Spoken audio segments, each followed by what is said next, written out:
Handloom saris అనగానే గుర్తుకొచ్చేవి Savitri handlooms. ఇప్పుడు జూబ్లీహిల్స్ లో గొప్ప ప్రారంభం. Welcome to Suman TV. శుక్రవారం అర్ధరాత్రి నుంచి కూడా విజయవాడ మహానగరంలో కురుస్తున్న కుంభవృష్టి కారణంగా విజయవాడ నగరం అంతా కూడా జలమయం అయిపోయింది.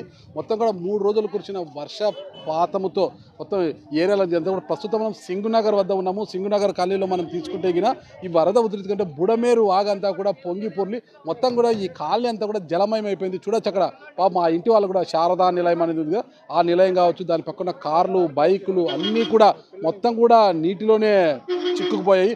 మొత్తం అపార్ట్మెంట్లు కావచ్చు, ఇల్లు కావచ్చు, మొత్తం కూడా అక్కడ చూడొచ్చు. పై ప్రాంతంలో తీసుకుంటే అక్కడ జనం అంతా కూడా పైకి వెళ్ళేసి మొత్తం ఇల్లు దిగువ ప్రాంతంలో మొత్తం కూడా ఇల్లు నీట మునిగిపోవడంతో మొత్తం కూడా జనం అంతా మిద్దపైకి ఎక్కేసి తన ప్రాణాలను కాపాడుకుంటారు. అయితే వారికి ఎలాంటి సహాయ సహకారాలు అందించాలన్నా కూడా చాలా ఇబ్బందికర పరిస్థితుల్లో నిన్నటి రోజు చంద్రబాబు నాయుడు రాష్ట్ర ముఖ్యమంత్రి చంద్రబాబు నాయుడు గారు మొత్తం మీద ఈ ప్రాంతంలో ఉంటున్న బోటు సహాయంతో ఇంటింటికి వెళ్ళి ప్రజలకు ధైర్య సాహసాలు అయితే చెప్పడం జరిగింది. మొత్తం మీద తీసుకుంటే ఈ పరిస్థితి ఇక్కడంతా కూడా చక్కబడాలన్నా కూడా సరిదిద్దుకోవాలన్నా కూడా మరో 2 రోజుల పాటు వరుణుడు శాంతించి ఎండ వస్తే తప్పితే కూడా ఈ పరిస్థితి అంతా కూడా సాధారణ పరిస్థితికి వచ్చే అవకాశం లేదు. మొత్తం కూడా మోకాలతో పైకి నీళ్లు ఇక్కడ చేరుకొని ఉన్నాయి.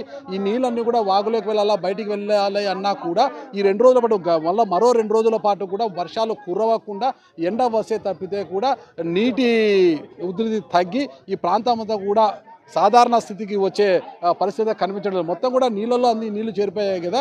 వీటన్నిటి కూడా ఎప్పటికీ రాష్ట్ర ప్రభుత్వం ఎప్పటికప్పటికీ కూడా ఇక్కడ ప్రజలను సంరక్షించడానికి ఇక్కడ నుంచి సురక్షిత ప్రాంతాలకు తరలిస్తున్నా మరికొంతమందిని ఏమి చేయలేని పరిస్థితి వాళ్ళు ఇళ్లపైకి వెళ్ళి ఇలా ఇప్పటికే ఎన్డీఆర్ఎఫ్ బృందాలు కూడా ఈ ప్రాంతానికి చేరుకున్నాయి. బుడమేరు వాగు వల్ల ఈ ప్రాంతం అంతా కూడా మొత్తం కూడా నీటిమయం అయిపోయింది. ఇక్కడే చాలా కాలనీ వాసులు, యువకులు కూడా ఉన్నారు. వాళ్ళ కాలనీలలో ఎలాంటి ఆహారపు సరఫరా కావచ్చు, నీటి ప్యాకెట్లు, పాల ప్యాకెట్లు సరఫరా ఎలాంటి జరగకపోవడంతో మొత్తం కూడా ఇక్కడికి సింగునగర్లోకి చేరుకున్నారు యువకులంతా కూడా. అసలు ఏంటి పరిస్థితి అనే వివరాలు కూడా యువకులతో అడిగి తెలుసుకుంటాం. మీ పేరు బ్రదర్? సార్ నా పేరు ఇస్మాయిల్ సార్. ఇస్మాయిల్, చెప్పండి ఏంటి పరిస్థితి? మీరంతా ఈ కాలనీ వాసులు ఎక్కడి నుంచి వచ్చారు ఇక్కడికి? సార్ నేను నందమూరి నగర్ వాస్తవ్యుని అండి. సో మాతో పాటు మా అపార్ట్మెంట్ వాస్తవ్యులు కూడా ఉన్నారు, 10 మంది అపార్ట్మెంట్లు. సో నిన్న 7 ప్రాంతం నుంచి వరద ఉధృతి అనేది తాకిడి తగలడం జరిగింది ఈ ప్రాంతానికి. తర్వాత 8 నుంచి ఇంకా 12 ఇంకా 5 అడుగుల లోపు ఇంకా నీళ్ళు వచ్చేసింది. ఇంకా అలాగే ఉంది నీళ్లు. సో ఇప్పటి వరకు కూడా ఎటువంటి సహాయక చర్యలు కానీ, లేకపోతే ఎన్డీఆర్ఎఫ్ బృందాలు రావడం కానీ, లేకపోతే గ్రౌండ్ ఫ్లోర్లో ఎవరైనా ఉన్నా సరే వాళ్ళ నుంచి ఏదైనా సహాయాన్ని అందించడం కానీ అలాంటి ఏమీ జరగలేదండి. సో ఇప్పుడైతే మనకి బిర్జి వరకే మనకి సహాయక చర్యలు అనేవి లిమిటెడ్ అయిపోయినాయి అండి. సో అటు నుంచి ఇటు వెళ్ళిన వాళ్ళు కానీ, ఇటు నుంచి అటు లోపలికి వెళ్ళే వాళ్ళు కానీ, ఎటువైపు నుంచి కానీ ఏదైనా సహాయక చర్యలు అనేవి కానీ అందించడం జరగట్లేదు. ఆఖరికి గర్భిణీ స్త్రీలు కానీ, ముసలోళ్ళు కానీ, లేకపోతే వయసు మళ్ళీ వాళ్ళకి వైద్యం అవసరమైన వాళ్ళు కానీ, గర్భిణీ స్త్రీలకు కానీ ఎటువంటివైనా వైద్య సహాయం కావాలా అని చెప్పేసి ఎటువంటి ప్రభుత్వ అధికారి కానీ, ఎటువంటి ప్రభుత్వ యంత్రాంగం కానీ ఎటువైపు నుంచి కానీ మేం కాదు అంటున్నారు. వాళ్లే వరదకి భయపడితే ప్రజలు చిక్కుకున్న వాళ్ళు ఎలా ఉంటుంది వాళ్ళ పరిస్థితి చెప్పండి మీరు. నా పేరు షేక్ అబ్దుల్ సత్తార్ అండి. మారుతి కృష్ణ అపార్ట్మెంట్, నందమూరి నగర్ లో ఉంటాం. మేము అంతా ఒకే అపార్ట్మెంట్ అండి. మునిగిపోయింది. నిన్న 3 రోజులు మునిగిపోయింది సార్. ఒక్క రిస్క్ టీం రాలా. ఎవరు ఏ ఆఫీస్ ఉన్నారో మేము కాదండి, మా డ్యూటీ మాది కాదండి డ్యూటీ. కోరుకునేది ఏముంది, దైత్యం కోరుకుంటుంటే సార్ మాది న్యూ ఆర్ఆర్పేట సార్. నిన్నటి నుంచి ఇప్పుడు వరకు ఒక్క ఫుడ్ ప్యాకెట్ వెళ్ళా అక్కడికి. మొత్తం ఇక్కడెక్కడే పంచుతున్నారు కానీ ఏరియాలో ఒక్క ఫుడ్ వెళ్ళా. మా అమ్మగారికి 2 రోజుల నుంచి జ్వరం, మా నాన్నగారికి బీపీ, షుగరు, ఇంటి పేపర్లు అన్నీ తడిచిపోయాయి. వాళ్ళు పైన వెళ్ళి కూర్చున్నారు. ఒక్క ఫ్లోరే, ఆ ఫ్లోర్ కూడా మునిగిపోతే వాళ్ళకి దిక్కు లేదు. ఆ సందు మొత్తం అడిగా, ఒక్క ప్యాకెట్ కూడా వెళ్ళలేదంట. ఇక్కడెక్కడే పంచుతున్నారు. పడవలు తీయమంటే ఎవరు తీయట్లా. ఇక్కడెక్కడే తిరుగుతున్నారు. ఆ గంగాలమ్మ గుడి అదే తిరుగుతున్నారు. ఆ కండ్రిక అటువైపు ఎవరు వెళ్ళట్లేదు.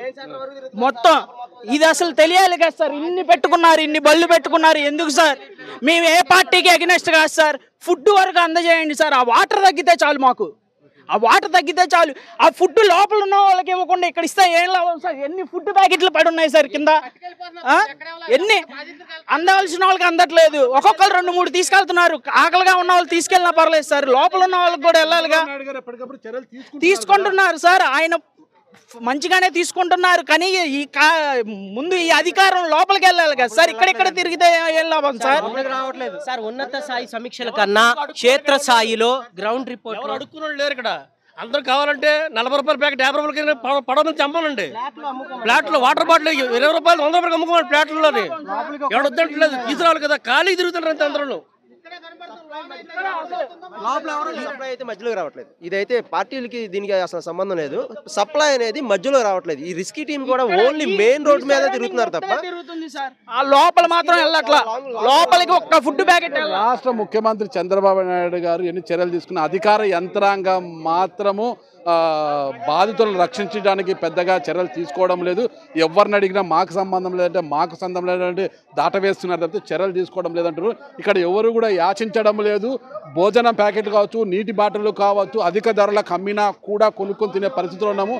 అయితే తమ కాలనీలలో ఇక్కడ చూడొచ్చు, ఒక మహిళను అక్కడ దాంట్లో తీసుకెళ్తున్నారు సమస్యలు పడడంతో. ఇది ఇక్కడ పరిస్థితి.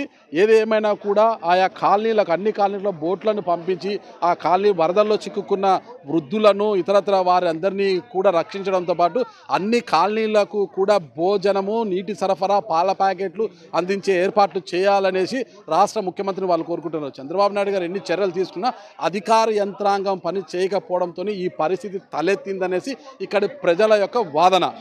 సుమన్ టీవీలో మీ పర్సనల్ అండ్ బిజినెస్ ప్రమోషన్స్ కోసం కింది నెంబర్కి కాంటాక్ట్ చేయండి.